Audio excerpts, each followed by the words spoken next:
नमस्कार दोस्तों, मेरा नाम है योगेश शर्मा। आज के इस वीडियो के अंदर मैं आपको एक बहुत इंपॉर्टेंट चीज़ बताने जा रहा हूँ। बेसिकली क्या है कि आप सभी लोग कंप्यूटर इंस्ट्रक्टर की प्रिपरेशन कर रहे होंगे, जो हमारे राजस्थान के अंदर कंप्यूटर अनुदेशक के नाम से पोस्टें आई हैं। काफ़ी बड़ी ज़्यादा पोस्टें हैं, काफ़ी ज़्यादा आप लोगों को मेहनत करनी होगी। तो इसी के संदर्भ में मैं आपको कुछ चीज़ें यहाँ बताना चाहूँगा।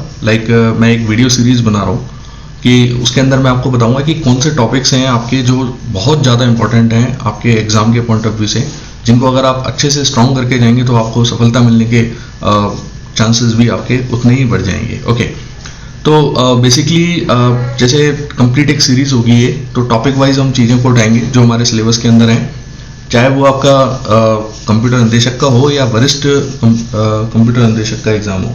ओके, तो कौन कौन से टॉपिक हो सकते हैं, तो चलिए हम देखते हैं। ये जो मैंने आपको साइट ओपन की हुई है, ये मेरी खुद की वेबसाइट है और जो मेरा खुद का रिसर्च है उस रिसर्च के अकॉर्डिंग मैं आप लोगों को यहाँ बताने जा रहा हूँ कि कौन कौन से टॉपिक आपके यहाँ इंपॉर्टेंट है।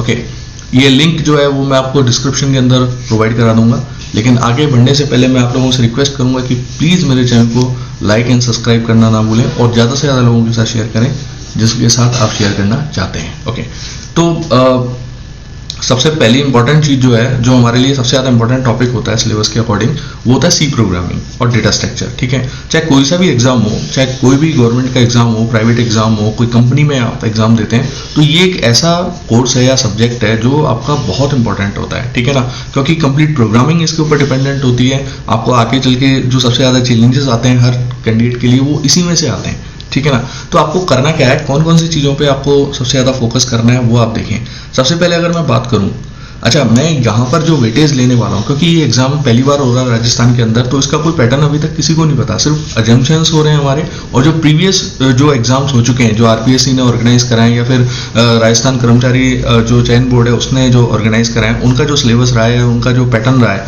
उस पैटर्न के बिहाफ पर ही हम लोग यहाँ एक अजम्पशन लगा रहे हैं कि इस टाइप के क्वेश्चन आपके ज़्यादा आने के चांसेस रहेंगे। ठीक है, और मैं यहाँ पर जो वेटेज देने वाला हूँ वो आउट ऑफ 10 देने वाला हूँ। ठीक है, तो 10 में से अगर क्वेश्चंस आने हो तो कितने क्वेश्चंस किस किस में से आ सकते हैं वो मैं आपको यहाँ बताने जा रहा हूँ। सबसे इंपॉर्टेंट जो हमारे लिए चीज़ है वो है फाइंडिंग आउटपुट्स। ठीक है ना, आपको इसके क्वेश्चन जरूर रहेंगे कि ठीक है, आपसे पूछा जाएगा, कोई प्रॉब्लम दे दी जाएगी, कोई एक छोटा सा प्रोग्राम दे दिया जाएगा, आपसे कहा जाएगा कि आप इसका आउटपुट बताएं कि क्या आउटपुट आपका आ सकता है। तो इसमें आपको किन किन चीज़ों पर सबसे ज़्यादा फोकस करना है, ध्यान रखिएगा। जो मैंने यहाँ जो सीक्वेंस दिया है उसी सीक्वेंस में आप करेंगे तो ज़्यादा बेटर रहेगा। सबसे ज़्यादा क्वेश्चंस आते हैं पॉइंटर में से। ठीक है ना, पॉइंटर्स हमारे लिए बहुत मतलब अच्छा टॉपिक है, इजी भी है, ऐसा नहीं है टफ है ये, लेकिन थोड़ा सा इसके कॉन्सेप्ट को अगर आप क्लियर कर लेते हैं तो वो उसमें ज़्यादा बेटर रहता है। स्टैटिक वेरिएबल्स क्या होते हैं, ठीक है, एरेज क्या होते हैं, स्ट्रिंग और फंक्शंस। ठीक है ना, तो इसके आउटपुट क्वेश्चंस आएंगे, यानी कि अगर क्वेश्चंस बनेंगे ना, फंक्शन दे दिया आपको, उसमें पूछा जाएगा आउटपुट क्या है, स्ट्रिंग दे दी, स्ट्रिंग की लेंथ वगैरह कंपेरिजन के लिए इस टाइप के क्वेश्चन दे दिए, एरेज दे दिए आपको, एरे के डिक्लेरेशन पूछ लिया आपसे या फिर एरे के आउटपुट पूछ लिया आपसे। ठीक है, वो आपसे पूछा जा सकता है। स्टैटिक वेरिएबल्स वगैरह किस तरीके से डिक्लेयर कर सकते हैं, पॉइंटर्स कैसे कर सकते हैं, तो इन चीज़ों पे थोड़ा सा आप फोकस जरूर कीजिएगा। ठीक है, अब हम बात आते हैं, अगर मैं बात करूं आउट ऑफ 10, तो आउट ऑफ 10 में से अगर क्वेश्चंस आएंगे, अगर सी के अंदर सी डेटा स्ट्रक्चर एल्गोरिथम के अंदर अगर क्वेश्चंस आते हैं, तो आप ये मान के चलिए 3 क्वेश्चंस आपको इसमें से जरूर मिलने वाले हैं। ठीक है ना, इस टॉपिक में से। अब इसके बाद हम आगे चलते हैं, जैसे अंडरस्टैंड ये डेटा स्ट्रक्चर का पार्ट है बेसिकली, तो stack, Q, link list, properties of heap, deletion and insertion of items in heap. ठीक है ना, तो इसके क्वेश्चन भी आपके बन सकते हैं। अब देखिए स्टैक में क्या होता है, स्टैक में आप जानते हैं पुश एंड पॉप ऑपरेशंस वगैरह होते हैं। ठीक है, आपके पोस्ट फिक्स और प्रीफिक्स वगैरह इस टाइप के क्वेश्चंस होते हैं, तो इन क्वेश्चंस पे ज़्यादा आप फोकस करें। लिंक लिस्ट से रिलेटेड आ सकते हैं, सर्कुलर लिंक लिस्ट क्या होती है, किस टाइप से मतलब आप आइटम्स को सर्च करते हो, नंबर ऑफ नोट्स, जो आपकी नोट्स होती हैं उनके अंदर कौन कौन सी चीज़ें होती हैं, लाइक पॉइंटर होता है, डेटा होता है, तो उस चीज़ के बारे में आ सकता है। थोड़ा बहुत हीप के बारे में आ सकता है, हीप की कॉम्प्लेक्सिटी वगैरह निकालने के लिए आ सकते हैं। अब सबसे ज़्यादा जो क्वेश्चंस आते हैं, मतलब ये तो हो गया हमारे थ्योरेटिकल क्वेश्चंस। ठीक है ना, कि इसमें से थ्योरेटिकल और थोड़े बहुत स्टैक वगैरह या क्यू में से आपके थोड़े से प्रैक्टिकल क्वेश्चंस भी आने के चांसेस उतने ही ज़्यादा होते हैं। लेकिन इसके अंदर सबसे ज़्यादा इंपॉर्टेंट टॉपिक जो है वो आपके ट्रीज का होता है। ओके, जैसे आप जानते हैं कि ट्रीज के अंदर अलग अलग टाइप की एल्गोरिथम्स होती हैं, बाइनरी सर्च ट्री वगैरह, आप सब चीज़ें आप इंप्लीमेंट करते हो, तो उसमें से क्वेश्चंस आते हैं। तो आपके क्या क्वेश्चंस आएंगे, नंबर ऑफ लीफ नोड्स आपसे पूछी जाए, नॉन लीफ नोड्स आपसे पूछी जाए।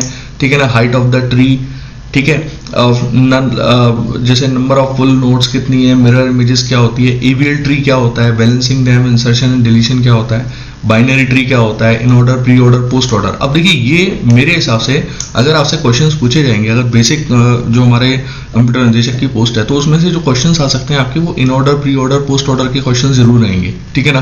तो वो आपको थोड़ा सा पता होने चाहिए। थोड़ा अगर मैं वरिष्ठ कंप्यूटर निदेशक पे जाऊं, क्योंकि उसके अंदर नंबर ऑफ पोस्ट भी कम है, 295 पोस्ट है, ठीक है ना, तो उसके अंदर किस टाइप के क्वेश्चन आ सकते हैं, स्पैनिंग ट्रीज के आ सकते हैं, ठीक है ना, क्योंकि उसका पेपर का जो पैटर्न होगा निश्चित तौर पे वो थोड़ा सा मतलब चैलेंजिंग होगा, थोड़ा सा मतलब एडवांस कॉन्सेप्ट के साथ होगा, तो वो चीज़ भी आपको ध्यान रखनी है। ओके, और यहाँ मेरा जो उद्देश्य है वो ये है कि मैं आपको बेसिक के साथ एडवांस का भी बताऊं, तो दोनों ही पेपर्स की तैयारी हो जाएगी। अगर थोड़ा सा टफ पैटर्न को लेके चलेंगे तो ईजी तो आपको ऑटोमेटिकली हो ही जाना है। ओके, फिर अगर मैं कॉम्प्लेक्सिटीज की बात करूं तो बेसिकली क्या होता है कि जैसे हमारे आरपीएससी वगैरह के एग्जाम जो होते हैं उसमें, और गेट का एग्जाम होता है या फिर कोई अदर बड़ा पीएसयूज वगैरह के एग्जाम्स होते हैं, तो उसमें तो क्या है, कॉम्प्लेक्सिटी आपसे फाइंड आउट कराई जाती है, ठीक है ना, कि आप इसकी कॉम्प्लेक्सिटी फाइंड आउट करें। कोई आपको स्टेटमेंट दे दिया, कोई प्रोग्राम दे दिया, ठीक है ना, उसकी कॉम्प्लेक्सिटी आइडेंटिफाई करने के लिए बोला। लेकिन मेरा ये मानना है कि अगर आपका ये जो कंप्यूटर निदेशक का एग्जाम होगा उसके अंदर आपसे कॉम्प्लेक्सिटी के बारे में डायरेक्टली पूछा जाएगा कि इस पर्टिकुलर एल्गोरिथम की कॉम्प्लेक्सिटी क्या होती है, ठीक है, बेस्ट, एवरेज, वर्स्ट, जो भी हमारी है वो अलग अलग टाइप की जो एल्गोरिथम्स होती हैं उनकी कॉम्प्लेक्सिटी क्या है, डायरेक्टली इस टाइप का क्वेश्चन आ सकता है, ठीक है।